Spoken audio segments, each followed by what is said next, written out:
ada beberapa syubhat yang dengan syubhat tersebut na'udzubillah banyak manusia meninggalkan sunnah Nabi SAW. Bukan sekedar melakukan perkara baru dalam agama, justru dengan kaidah tersebut meninggalkan syubhat Nabi SAW. Di antaranya yang di atas tadi. Ini ingin saya berikan catatan secara khusus agar semakin melekat di hati kita dan semakin mudah untuk kita sampaikan kepada anak-anak atau keluarga kita. Yaitu syubhat yang pertama, kearifan lokal.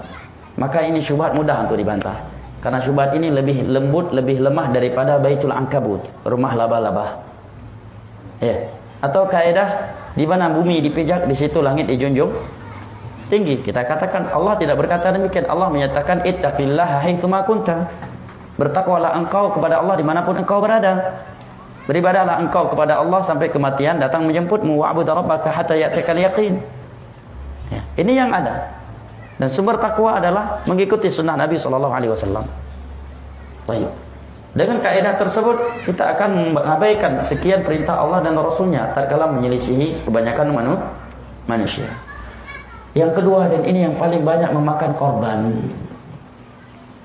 selama tujuannya baik dan tidak ada larangannya, kenapa enggak boleh? Bahkan dengan acara ini kita bisa silaturahmi, kita bisa hilang ngantuknya, bisa semangat, bisa segar. Ini adalah syiar. Ini kaidah paling banyak memakan korban. Dengan kaidah ini sangat banyak orang meninggalkan petunjuk Nabi SAW. Sebagai contoh apa? Hampir rata-rata bahkan mayoritas masjid di dunia, bukan hanya di Indonesia, di dunia rata-rata setelah sholat 5 waktu yang dibacakan bukan konteks yang datang dari Nabi SAW. Nah, yang datang dari Nabi seperti konteks di atas tadi. Saya ulangi lagi agar semakin kuat dihafal ya, karena sebagian kita masih ada yang belum menghafalnya. Ya. Nabi setelah salam membaca astaghfirullah, astaghfirullah, astaghfirullah 3 kali. Ya. Allahumma antas salam wa minkas salam tabarakta ya dzal jalali wal ikram. La ilaha illallah wahdahu la syarika lah, lahul mulku wa lahul hamdu wa huwa ala kulli syai'in qadir. La haula wa la quwwata illa billah. La ilaha illallah mukhlishina lahuddin walau karihal kafirun. Allahumma la mani lima a'taita wa la mu'ti lima mana'ta wa la yanfa'u dzal jaddi minkal jadd. Subhanallah 33 kali. Alhamdulillah 33 kali. Allahu akbar 33 kali. La ilaha illallah wahdahu la syarika lah, lahul mulku wa lahul hamdu wa huwa ala kulli syai'in qadir. Baca a'udzubillahi minasyaitonir rajim, kemudian baca ayat kursi. Allahu la ilaha illa al-ayat. Kemudian baca 3 qul. Ya, masing-masing sekali. Dan pada salat maghrib dan subuh 3 qul masing-masing dibaca sebanyak 3 kali. Setelah itu membacakan la ilaha illallah wahdahu la syarika lah, lahul mulku wa lahul hamdu yuhyi wa yumiitu wa huwa ala kulli syai'in qadir 10 kali. Dan khusus pada salat subuh ada tambahan Allahumma inni as'aluka ilman nafi'an wa rizqan thayyiban wa amalan mutaqabbala. Adapun Allahumma inni ala dzikrika wa syukrika wa husni ibadati yang rajih itu dibaca di tasyahud akhir sebelum salam, bukan setelah salam. Ini konteks yang datang dari Nabi. Apa dalilnya? Silakan buka Sahih Bukhari, Sahih Muslim, Sunan Abi Daud, Sahih Muslim dengan syarah Imam Nawawi, Sunan Tirmidzi, Sunan Ibnu Majah. Semua kitab-kitab di atas ini di sana ada bab as-shalah, kitabus salat, dan ada pembahasan al-adhkar adbar salat, zikir setelah salat 5 waktu yang Nabi anjurkan. Adapun al-Fatihah wa rahmatullah salawatan demi Allah, jangankan dari Nabi, dari para sahabat, dari tabi'in, dari 4 mazhab pun enggak ada. Yang bisa mendatangkan dalil untuk membaca al-Fatihah salawatan salat 5 waktu, saya kasih uang 2 juta. 2 juta kok bentuknya 5. Saya kasih 2 juta. Hah? Saya kasih 2 juta yang bisa mendatangkan dalil dari hadis Nabi bahwa Nabi pernah mencontohkan konteks zikir setelah salat 5 waktu wa rahmatullah al-Fatihah. Ya. Saya kasih uang 2 juta. Dan bisa mendatangi. Kalau enggak bisa, bayar 5 juta ke saya. Itu judi namanya, enggak boleh. Judi sudah, ya. Enggak ada jemaah. Ujung-ujungnya alasannya apa? Kan ini baik. Kan ini baik selama tidak ada larangannya. Dengan itu dia telah meninggalkan sunnah Nabi. Kalau demikian bagaimana dengan firman Allah, laqad kana lakum fi rasulillahi uswatun hasanah? Bagaimana dengan firman Allah, wa ma ataakumur rasul fakhudhuhu wa ma nahakum anhu fantahu wattaqullaha innallaha syadidul iqab? Apa yang dibawa oleh Rasul, ambil, amalkan. Jangan ditinggalkan dengan alasan kearifan lokal. Wa ma nahakum anhu fantahu, dan apa yang dilarang olehnya maka tinggalkan. Nah, la Al-Fatihah kan bagus, Al-Quran oke. Kalau kita mau mengalah, lebih bagus Al-Baqarah lagi, lebih panjang. Al-Baqarah aja hantam. Hantam aja Al-Baqarah. Setelah Al-Baqarah, Alif Lam, baru halaman pertama inti balik udah nggak ada lagi orang di belakang. Ini Al-Baqarah bisa sampai asar ini. Ya, kenapa harus Al-Fatihah? Kenapa sesekali Al-Baqarah, sesekali Ali Imran, sesekali Yasin setelah salat lima waktu, atau sesekali Al-Kahfi, ya? Atau sesekali An-Nisa, surah An-Nisa, atau sesekali ya Al-Isra, subhanalladzi, mantap. Kalau alasannya Al-Quran, kenapa enggak selain Al-Fatihah sesekali? Suatu ibadah yang sudah ada paketnya secara khusus tidak boleh digantikan dengan yang lain. Sekarang pertanyaannya,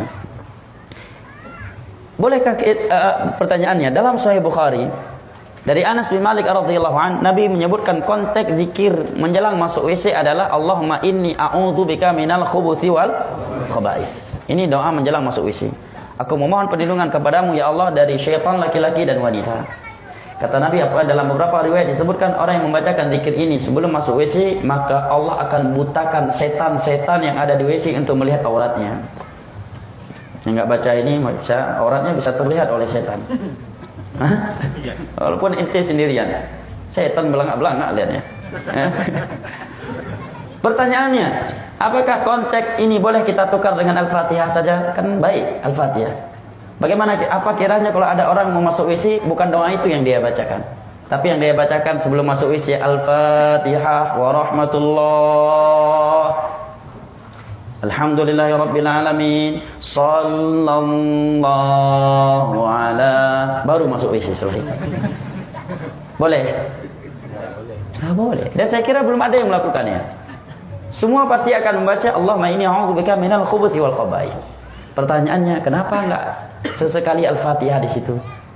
Kenapa enggak salawatan saja di situ? Pasti jawabannya karena yang Nabi ajarkan terkait zikir menjelang WC adalah ini, bukan Al-Fatihah. Pandai, pinter. Kenapa setelah sholat 5 waktu hilang pintarnya? Bukankah setelah sholat 5 waktu juga sudah ada konteks khusus dari Nabi? Kenapa kamu tinggalkan dengan alasan itu? Ya, kalau itu alasan dipakai, pakaikan juga dong sebelum masuk WC. Kita kalau ada orang yang baca Al-Fatihah wa rahmatullah, dia enggak membaca Allah inni a'udzubika minal khubuthi wal khaba'ith, enggak bisa dong kamu ingkari karena alasannya ini juga baik yang dibaca Al-Fatihah. Contoh lainnya, apa zikir yang Nabi ajarkan ketika seorang ingin melakukan hubungan biologis dengan istrinya? Apa zikirnya jemaah? Yang sampai udah punya cucu doa ini belum hafal, kacau nih. Dalam sebuah hadis riwayat Al-Imam Al-Bukhari dari Abu Hurairah, Nabi menyatakan barang siapa yang mendatangi istrinya ketika melakukan hubungan biologis dengan istrinya membacakan bismikallahumma jannibna syaitan wa jannibi syaitan ma razaqtana, dengan namamu ya Allah jauhkanlah kami dari syaitan dan jauhkanlah syaitan dari apa yang telah Engkau anugerahkan kepada kami, dan Allah takdirkan anak untuk mereka dari hubungan malam tersebut, maka anak yang lahir tersebut lam yadhurruhu syaitanu ba'du, tidak akan diganggu oleh syaitan. Ini keutamaan membaca doa ini. Ya, maka jangan salahkan anak. Kalau anak agak-agak nakal, bisa jadi fikih ini kurang kita jaga. Ya, atau kalau ada anak yang agak-agak mirip setan, bisa jadi ya hasil dari hubungan yang tidak membacakan zikir di atas. Pertanyaannya, ini konteks zikir yang Nabi ajarkan menjelang melakukan hubungan biologis. Kita ganti saja doa ini dengan Al-Fatihah, boleh? Ya. Pasangan suami istri sebelum melakukan hubungan biologis nggak mau baca itu, bacanya Al-Fatihah wa rahmatullah sambil ngantuk-ngantuk, ya, sallallahu, setelah itu baru melakukan hubungan biologis. Bisa? Bisa nggak? Nggak bisa. Lah kan baik ini salawat pada Nabi, masa salawat nggak boleh? Masa Al-Fatihah nggak boleh? Kan Al-Quran. Masalahnya bukan boleh tidaknya, masalahnya Anda sudah menggantikan konteks yang datang dari Nabi. Merupakan kaidah bahwa kita tidak boleh mengkhususkan suatu ibadah dengan cara yang khusus, dengan konteks yang khusus, di waktu yang khusus, atau di tempat yang khusus, kecuali ada dalil yang khusus. Ya, contohnya kita membaca Allahumma inni a'udzubika minal khubuthi wal khaba'ith secara khusus setiap menjelang masuk WC. Kenapa? Ada dalil yang mengkhususkannya. Ya. kita membaca konteks-konteks zikir tertentu setelah sholat 5 waktu, karena ada zikir yang menyebutkannya secara khusus. Kita membaca surat Al-Kahfi pada malam dan siang hari Jumat, karena ada dalil yang mengkhususkannya. Ada Nabi sebutkan secara khusus agar dibaca pada hari Jumat. Ya. Maka tidak boleh kita mengkhususkan suatu ibadah dengan cara yang khusus, di waktu yang khusus, di tempat yang khusus tanpa dalil yang mengkhususkan. Karena kalau dia melakukannya, maka itu termasuk mengada-adakan perkara baru dalam urusan agama. Mengkhususkan Yasin di malam Jumat nggak ada dalilnya. Tapi kalau dia baca surat Yasin tanpa ada anggapan ini paket hari Jumat, tapi kebetulan memang di hari Jumat tersebut dia baca Yasin, mungkin malam Jumat berikutnya lagi sampai di surat yang lain, dia pun baca surat yang lainnya, maka tidak ada masalahnya. Tetapi mengkhususkan Yasin paket malam Jumat ini membutuhkan dalil yang khusus.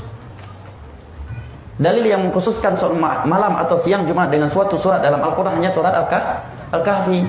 Bagaimana dalam hadis-hadis yang sahih dari Abu Sa'id Al-Khudri dan dari beberapa sahabat lainnya. Adapun Yasin tidak ada dalil yang khusus. Apakah nggak boleh baca Yasin malam Jumat? Boleh. Tapi mengkhususkan Yasin paket malam Jumat ini yang nggak ada dalil yang mengkhususkannya. Kalau mengkhususkan malam Jumat dengan sebuah surat adalah dengan surat Al-Kahfi. Nah, wallahu a'lam bishawab. Saya kira untuk hari ini